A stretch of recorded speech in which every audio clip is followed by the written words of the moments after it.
North Korea's military says it's now officially authorized to wage a nuclear attack against the US to counter what it calls Washington's aggression. Pyongyang warns an explosion is imminent and war could break out today or tomorrow. South Korean-based journalist Joseph Kim has more now on the latest in a series of threats there. We see that they use words like the attack has been cleared or the attack has been authorized. As well as the beginning of the warning, they say we formally inform Washington. So we see that this rhetoric has actually been repeated by North Korea. And North Korea has used this in a way to actually say we want to start dialogue. It's a lag period which Pyongyang uses into getting Washington to come and perhaps get on the dialogue table. We keep hearing from other people such as Secretary General Pan Ki-moon or U.S. Secretary of State John Kerry that dialogue is the next step. While both North Korea and the United States seem to be interested in dialogue, it doesn't seem that either side are wanting to back down. Now, with April 15th, in April 15th, it is going to be North Korea's founding father, Kim Seong-il's birthday. And we've seen last year that they did their first satellite launch attempt.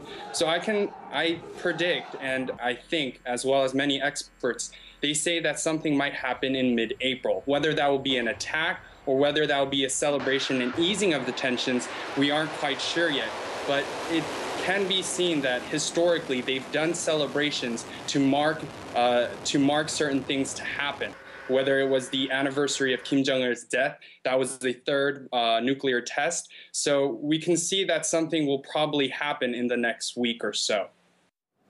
So Pyongyang's latest warning came after the Pentagon announced the deployment of a missile defense system in Guam to prepare against a possible attack. But while any assault is deemed highly unlikely in the US, many are questioning whether Washington's actions are proportionate to North Korea's war rhetoric. RT's Gania Chichikan now explains.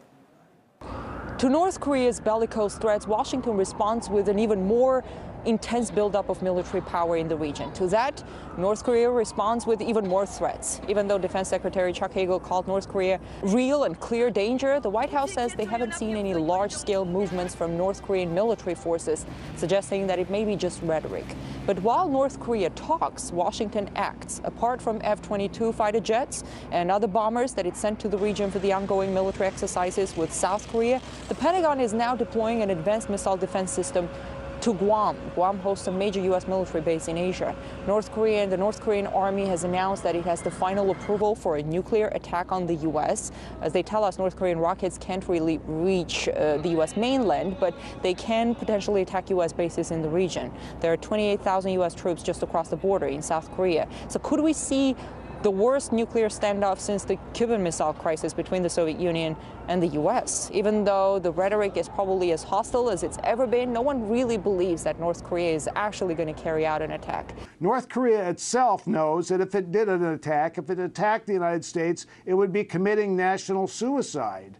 The United States would retaliate in a tremendous fashion. North Korea does not want to commit suicide. I believe North Korea is doing all this so it can get to a point to actually negotiate some kind of peace agreement with the United States. In the U.S. media, too, you have all pundits basically saying the same thing, that North Korea is not going to strike because they know it's a suicide, that they want to reach some kind of a deal with Washington, but they're not going to get it. You have former officials, experts all saying that. But with all this war talk from North Korea and with U.S. military buildup in the region, some say all it may take is for one of the sides to snap or some kind of a mistake before everything spirals out of control. In Washington, I'm Ganesh Chekyan.